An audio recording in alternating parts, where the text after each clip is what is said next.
বলো সায়নদীপ, এটা কোন তাল? আজকে কোন তাল পড়ছো? তিলুয়ালা। তিলুয়াড়া। তিলুয়াড়া। মাত্রা? 16 মাত্রা। তালি? 2টি তালি, 3টি তালি। হ্যাঁ। খালি কটা? একটি খালি। কোন কোন মাত্রায় তালি পড়বে? 1 1, 5, 13। আর খালি কোন কোন মাত্রায়? 8 মাত্রা। না, ঠিক করে বলো। 9 মাত্রা। 9 মাত্রায়। বিভাগ কটা? 4টি বিভাগ। ছন্দ? 4। শুধু 4 কেন? 4 4 4 4 4। 4টে 4 4 4 4 4। 4।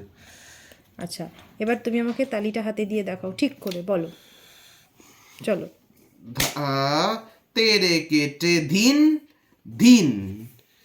ধা ধা তিন তিন। তা তেরে কেটে ধিন ধিন। ধা ধা ধিন ধিন ধা। Very good.